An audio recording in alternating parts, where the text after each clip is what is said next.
Everything around us has an epic story to tell, no matter how small or large. Take the bicycle. Early models were dangerous contraptions, nothing like the ones we ride today. Or chewing gum. The modern type was invented accidentally 140 years ago.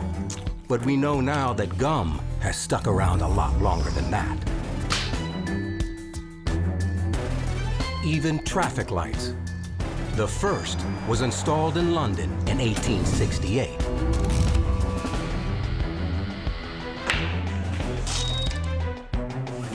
We're going to look at 16 everyday things, revealing how they came to be. How we wouldn't be drinking coffee if it weren't for a series of daring thefts. Why the first person to look into a mirror saw more than a reflection.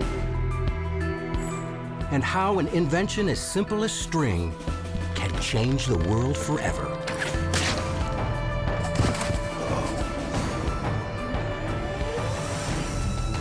These stories and others are all part of the epic history of everyday things.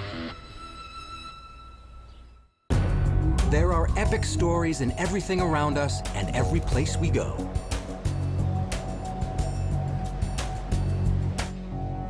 This is Joe.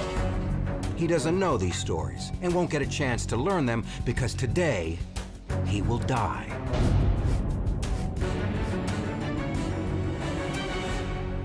The story of the modern restaurant, for instance, begins after the French Revolution.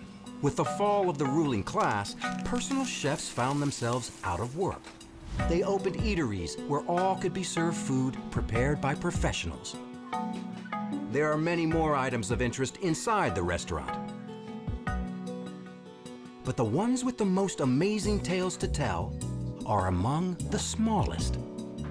Take salt, for example.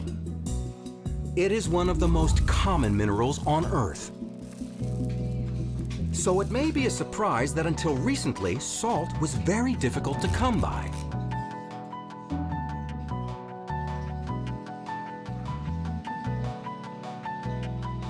Because it was so difficult to take from the earth and use, salt became exceptionally valuable.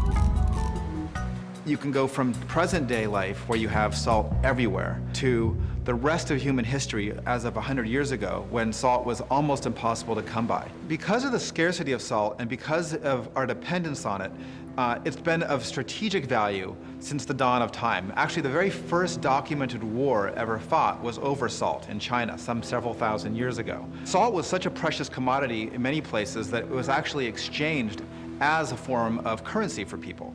So a good example of that would be the Romans, who would often pay their soldiers, at least partially, in salt. It would give a salt ration, and that's the origin of the word salary, salarium.